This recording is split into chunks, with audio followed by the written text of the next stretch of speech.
Hello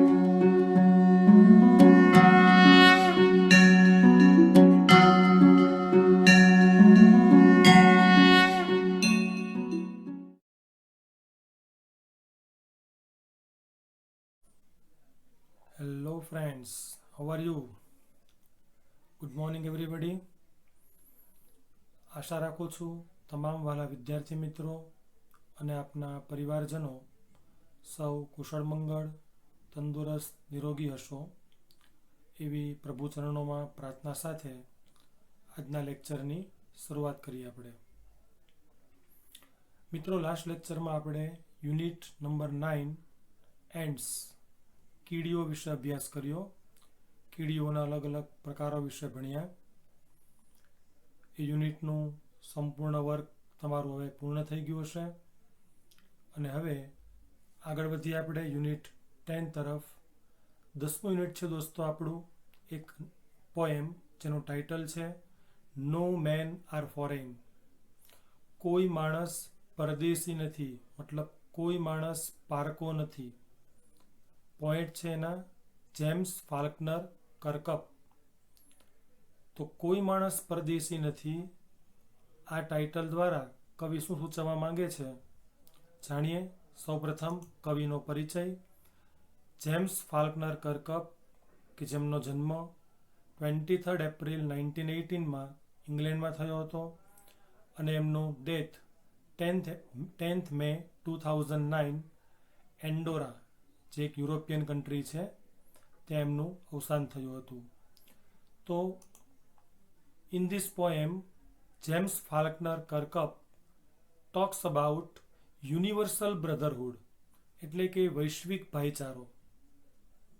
વૈશ્વિક ભાઈચારાની કવિએ આ પોએમની અંદર વાત કરી છે એવા ટાઇટલ હેઠળ કે કોઈ માણસ પરદેશી નથી, કોઈ માણસ પારકો નથી, બધા જ આપણા બંધુઓ છે.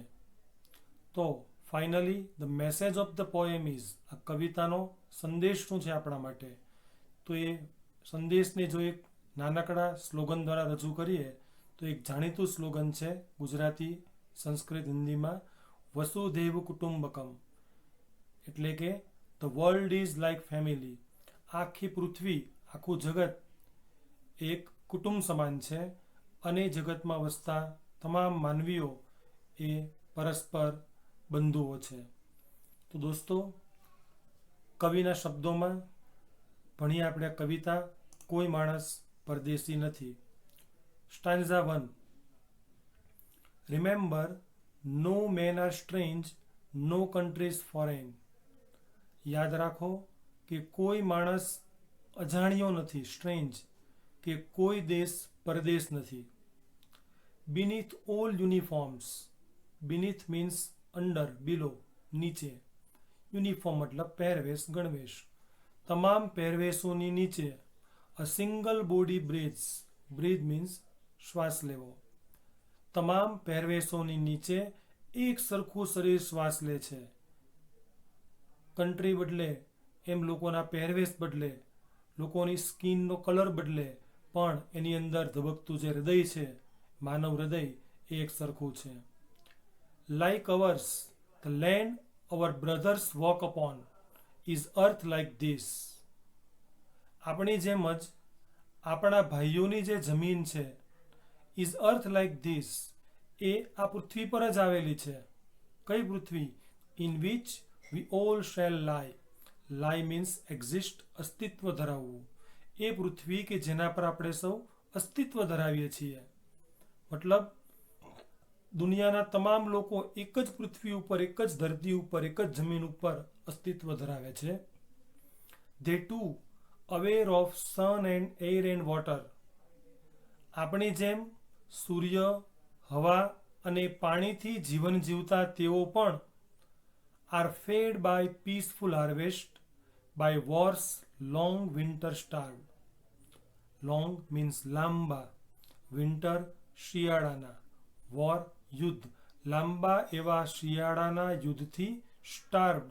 To starve means suffer from hunger, ભૂખમરાથી પીડાવું. લાંબા એવા શિયાળાના યુદ્ધથી ભૂખ્યા. Fed by passive voice, fed V3 છે ફીડનું.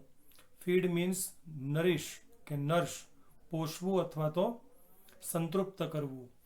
પીસફુલ હાર્વેસ્ટ, પીસફુલ એટલે શાંતિરૂપી, અને હાર્વેસ્ટ મીન્સ ફ્રુટેજ, પ્રોડ્યુસ, ફસલ અથવા તો ફળ. ફરીથી, આપણી જેમ જ સૂર્ય, હવા અને પાણીથી જીવન જીવતા તેઓ પણ લાંબા એવા શિયાળાના યુદ્ધથી ભૂખ્યા શાંતિરૂપી ફસલથી સંતૃપ્ત થાય છે. આ પંક્તિઓ જણાવે છે દોસ્તો કે દરેક દેશની બોર્ડર ઉપર તૈનાત થયેલા એ દેશના સૈનિકો એ કોઈ એવું નથી ઈચ્છતા કે પડોશી દેશ સાથે આપણું યુદ્ધ થાય. એ લોકો પણ શાંતિ ઈચ્છે છે, અમન ઈચ્છે છે, અને શાંતિ થકી જ એ લોકો સંતૃપ્ત થાય છે. આફ્ટર ઓલ, યુદ્ધ થવાથી બંને દેશોના આમ જનતા, લોકો, સૈનિકો બધાનું કંઈક ને કંઈક નુકસાન થતું હોય છે. એટલે દરેક દેશની પ્રજા અને સૈનિકો પણ એવું ઈચ્છતા હોય છે કે પડોશી દેશ સાથે શાંતિ સ્થપાય. ફરી એકવાર સ્ટાન્ઝા 1 યાદ રાખો કે કોઈ માણસ અજાણ્યો નથી ને કોઈ દેશ પરદેશ નથી. તમામ પહેરવેશોની નીચે એક સરખું શરીર શ્વાસ લે છે. આપણી જેમ જ આપણા ભાઈઓની જમીન પણ આ જ પૃથ્વી ઉપર આવેલી છે કે જેના પર આપણે સૌ અસ્તિત્વ ધરાવીએ છીએ. આપણી જેમ જ સૂર્ય, હવા અને પાણીથી જીવન જીવતા તેઓ પણ લાંબા એવા શિયાળાના યુદ્ધથી ભૂખ્યા શાંતિરૂપી ફસલથી સંતૃપ્ત થાય છે. તો દોસ્તો, સ્ટાન્ઝા 1 અહીંયા સમાપ્ત થાય છે અને એસક્યુ નંબર છે એના 1 to 14. સ્ટાન્ઝા 2 તરફ આગળ વધીએ. Their hands are ours. તેમના હાથ આપણા જ છે. And in their lines we read. અને લાઇન્સ, એમના હાથની રેખાઓ, આપણી હાથની હથેળીમાં જે હસ્તરેખાઓ હોય છે, અને તેમની હાથની રેખાઓમાં વી રીડ, આપણે વાંચી શકીએ છીએ કે labour not different from our own. Labour means drudgery, વેઠ, મુશ્કેલી, કે તેમણે વેઠેલી મુશ્કેલી not different from our own, આપણે વેઠેલી મુશ્કેલીઓથી જરા પણ અલગ નથી. મતલબ દરેક દેશની પ્રજા એક સરખી, એક સમાન મુશ્કેલીઓ વેઠતી હોય છે. Remember, they have eyes like hours. યાદ રાખો કે તેમની પાસે પણ આપણા જેવી જ આંખો છે. ધેટ વેક ઓર સ્લીપ, કે જેનાથી તેઓ જાગે છે અને સૂવે છે. એન્ડ સ્ટ્રેન્થ, અને તેમની પાસે તાકાત પણ છે. That can be won by love, કે જેને પ્રેમથી જીતી શકાય છે મિત્રો, યુદ્ધથી નહીં. દરેક દેશ પાસે પોતપોતાની તાકાત, સૈન્ય બળ વગેરે હોય જ છે, પણ જો એને પ્રેમથી જીતવામાં આવે તો આ જીત લાંબો સમય ટકી શકે છે. In every land is common life. દરેક ભૂમિખંડ ઉપર એક સમાન જીવન છે. That all can recognise and understand. Recognise, identify, ઓળખવું, અને અન્ડરસ્ટેન્ડ, સમજવું, કે જેને સૌ ઓળખી શકે છે અને સમજી શકે છે. ફરીવાર, તેમના હાથ આપણા જ છે અને તેમના હાથની રેખાઓમાં આપણે વાંચી શકીએ છીએ કે તેમણે વેઠેલી મુશ્કેલીઓ આપણા કરતાં જરા પણ અલગ નથી. યાદ રાખો કે તેમની પાસે પણ આપણા જેવી જ આંખો છે કે જેના વડે તેઓ જાગે છે, સૂવે છે, અને તેમની પાસે પણ તાકાત છે કે જેને પ્રેમથી જીતી શકાય છે. દરેક ભૂમિખંડ ઉપર એક સરખું જીવન છે કે જેને આપણે સૌ ઓળખી શકીએ છીએ અને સમજી શકીએ છીએ. સ્ટાન્ઝા 2 અહીંયા ફિનિશ થયો. એસક્યુ નંબર છે એના 15 to 18.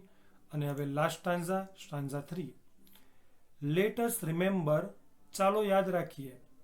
વેનેવર we are told to hate our brothers. જ્યારે પણ વી આર ટોલ્ડ, આપણને કહેવામાં આવે છે શું? ટુ હેટ અવર બ્રધર્સ, આપણા જ ભાઈઓને ધિક્કારવાનું. ત્યારે it is our selves that we shall dispossess, betray, condemn. ત્યારે આપણે અવર સેલ્વ્સ, આપણી જાતને જ, ડિસ્પોઝેસ મીન્સ ડિપ્રાઇવ, નિર્વસિત કરવું, બિટ્રે, બી ડિસલોયલ, મતલબ કે દગો કરવો, અને કન્ડેમ મીન્સ ક્રિટિસાઇઝ, નિંદા કરવી.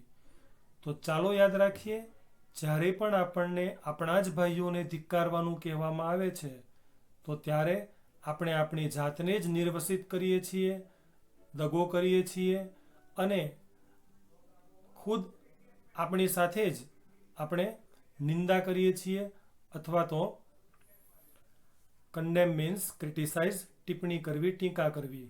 આપણે ખુદની જ ટીકા કરીએ છીએ, નિંદા કરીએ છીએ. કેમ કે જેની આપણે ટીકા કરીએ છીએ આપણા જ ભાઈ છે, તો મતલબ એની નિંદા એ આપણી ખુદની નિંદા થઈ. રિમેમ્બર, યાદ રાખો, વી who take arms against each other.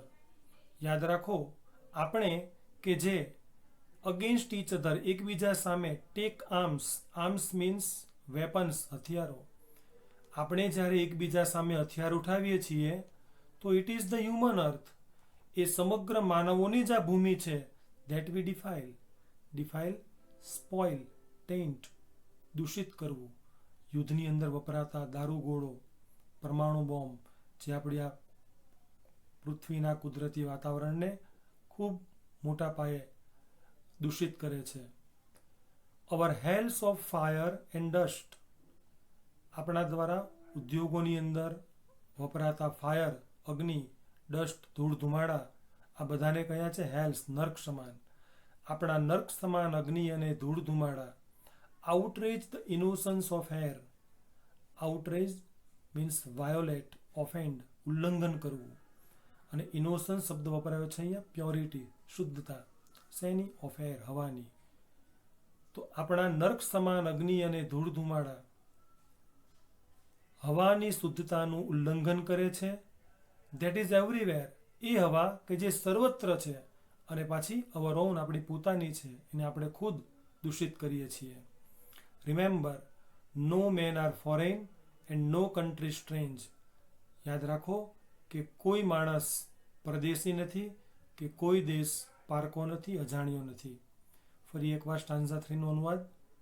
ચાલો યાદ રાખીએ કે જ્યારે આપણને આપણા જ ભાઈઓને ધિક્કારવાનું કહેવામાં આવે છે તો આપણે આપણી જાતને જ નિર્વસિત કરીએ છીએ, દગો કરીએ છીએ અને સ્વની જ નિંદા કરીએ છીએ. યાદ રાખો, આપણે કે જે એકબીજા સામે હથિયારો ઉઠાવીએ છીએ તો આ એ સમગ્ર માનવોની જ ભૂમિ છે કે જેને આપણે દૂષિત કરીએ છીએ. આપણા નર્ક સમાન અગ્નિ અને ધૂળ ધુમાડા હવાની શુદ્ધતાનું ઉલ્લંઘન કરે છે કે જે સર્વત્ર છે અને આપણી પોતાની છે. યાદ રાખો કે કોઈ માણસ પરદેશી નથી કે કોઈ દેશ પરાયો નથી, અજાણ્યો નથી. દોસ્તો, આ પોએમની અંદર આપણને મળેલો ટૂંકો સંદેશો છે વસુધૈવ કુટુંબકમ. આખી પૃથ્વી એને આપણે આપણા કુટુંબ સમાન ગણવી જોઈએ અને દુનિયાના તમામ લોકો વચ્ચે ભાઈચારો અને શાંતિ સ્થાપિત થાય એવા આપણા પ્રયત્નો હોવા જોઈએ. તો દોસ્તો, સ્ટાન્ઝા 3 પણ પૂરો થયો. ટોટલ એસક્યુ છે 29 અને આન્સર સાથે તમને પેમ્પલેટમાં આપેલા છે. તો એક વખત સમજીને વર્ડ બિલ્ડિંગ, પોએમનું ભાષાંતર અને 29 એસક્યુના આન્સર નોટની અંદર લખવાના છે. અને દોસ્તો, આ 10મું યુનિટ પૂર્ણ થતાં 9 અને 10 એનું કમ્બાઇન જે સ્વાધ્યાય છે, એક્સરસાઇઝ છે, એમાં વોકેબ્લરીના પ્રશ્ન નંબર V1 to 5, 7 and 8, એટલે કે 1 to 8માં તમારે માત્ર V6 નથી કરવાનો. V6 સિવાયના 1 to 8 તમામ પ્રશ્નો ચોપડીની અંદર જ પેન્સિલથી તમારે સોલ્વ કરવાના છે.